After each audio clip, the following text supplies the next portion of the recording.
The Titans traveled to Indianapolis to take on the surging Colts. The Indianapolis Colts dominated from the opening whistle to rout the Tennessee Titans 38-14 in Week 8, punctuating their surging start to the season, while the Titans continue to flounder.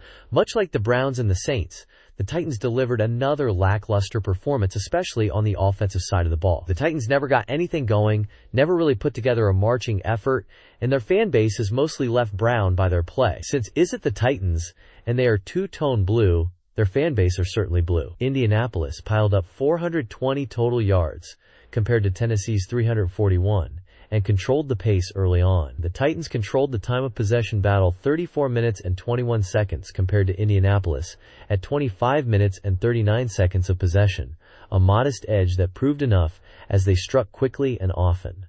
This disparity reflected the Titans' struggles to sustain drives despite the fact they had the ball longer than the Colts. But the Colts' balanced rushing and passing attack was too much for the Titans. The Titans' shorter possessions contributed to their inability to mount consistent scoring opportunities. The story of the day was Jonathan Taylor, who shredded Tennessee's defense for 153 rushing yards on just 12 carries, scoring 2 touchdowns on the ground and adding a third via the pass. For the Titans, their rough stretch continued in Week 8 as offensive inconsistencies and defensive lapses dominated the game. Rookie quarterback Cam Ward completed 22 of 38 passes for 259 yards, tossing 1 touchdown but also 1 interception, while struggling to consistently move the chains against a relentless Colts defense. Daniel Jones continued his impressive comeback season, going 21 of 29 passes for 272 yards and 3 touchdowns. Running back Tyjae Spears contributed a 3-yard touchdown,